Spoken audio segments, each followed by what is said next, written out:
Përse e kujtojmë Imam Husejnin, paqja qoftë mbi të?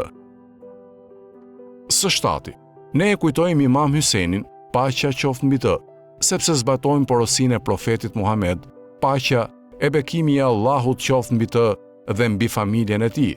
Ju porosis për ehli bejtin tim, më ndiqni mua nëpërmjet ehli bejtit tim. Së teti, ne e kujtojmë Imam Husejnin, paqja qoftë mbi të, sepse zbatojmë thënien e Imam Rizait, ringjalleni çështjen tonë. Allahu e mëshiroft atë që e ringjall çështjen tonë. Sikur njerëzit të njihen me thëniet tona të bukura, ata do të na ndiqnin.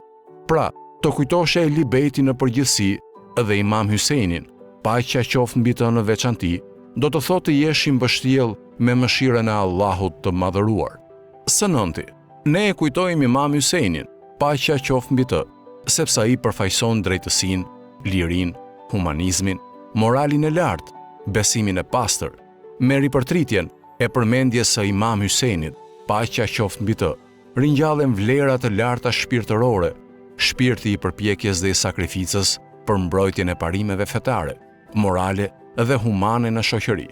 Së dhjeti, ne e kujtojmë Imam Husejnin, paqja qoftë mbi të, që t'u themi jezidëve të çdo kohe se Husejni, paqja qoftë mbi të, është i gjallë dhe kurrë nuk vdes.